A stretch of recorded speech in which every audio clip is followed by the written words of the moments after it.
Welcome to one India Telugu. నేను సిరి చందన. Internet పుణ్యమాని ఎక్కడ ఏం జరిగినా క్షణాల్లో సోషల్ మీడియాలో ప్రత్యక్షమవుతుంది. ఇప్పుడు ఇలాంటి వీడియోనే ఇప్పుడు షేర్ల మీద షేర్లు కొడుతూ ఇంటర్నెట్లో చక్కర్లు కొడుతుంది.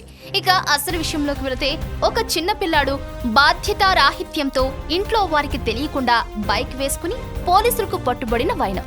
దీంతో బెంబేలెత్తిపోయిన ఆ పిల్లాడు సదరు సీఐను బతిమిలాడిన వైనం చూస్తే పోలీసులు ఎప్పుడేం చెయ్యాలన్న విషయాన్ని ఇట్టే అర్థమయ్యేలా చేయటమే కాదు, సదరు సీఐను అర్జెంట్గా అభినందించాలనిపించడం ఖాయం. ఇంతకీ ఎవరా సీఐ, ఆయనేం చేశారు, అసలేం జరిగింది అన్న విషయాల్లోకి వెళితే ఏలూరుకు చెందిన సీఐ బంగారాజు ఈ మధ్యన రాత్రి వేళ గస్తీ నిర్వహిస్తున్నారు. ఇదే సమయంలో 7వ తరగతి చదివే ఓ పిల్లాడు బైక్ నడుపుతుండటంతో అతన్ని అదుపులోనికి తీసుకున్నారు పోలీసులు.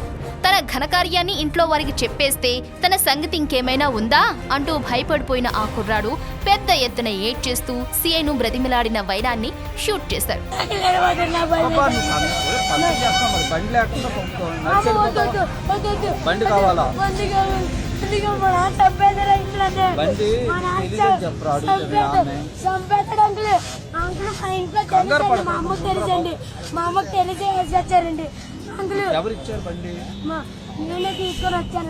ఈ సందర్భంగా ఆ పిల్లాడి ఫేస్ ఏమాత్రం కనిపించకూడదంటూ సీఐ వీడియో షూట్ చేసే వారికి చెప్పడం వీడియోలో కనిపిస్తోంది.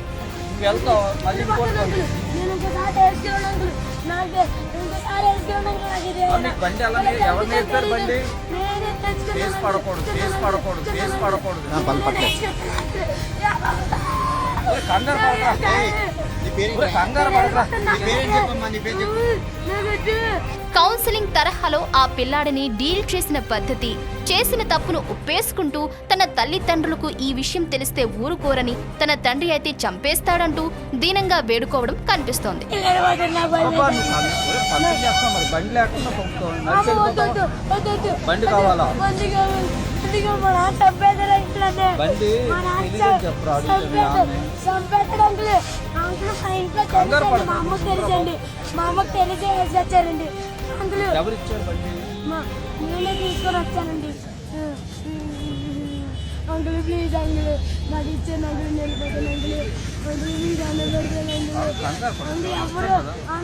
అయితే పిల్లాన్ని డీల్ చేసే విషయంలో సీఐ జాగ్రత్తగా వ్యవహరిస్తూ అనునయంగా మాట్లాడిన వైనంతో పాటు చిన్న వయసులో బైక్ నడిపితే ప్రమాదాలు జరుగుతాయన్న మాటను చెబుతూ ఆ తర్వాత ఆ పిల్లాన్ని వదిలేసిన వైనం అందర్నీ ఆకర్షిస్తోంది. తాజా ఎపిసోడ్తో ఏలూరు సీఐ పలువురి మనసుల్ని దోచుకున్నారని చెప్పక తప్పదు.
Thanks for watching One India Telugu. For more details, keep watching One India Telugu. Please like and share. Don't forget to subscribe.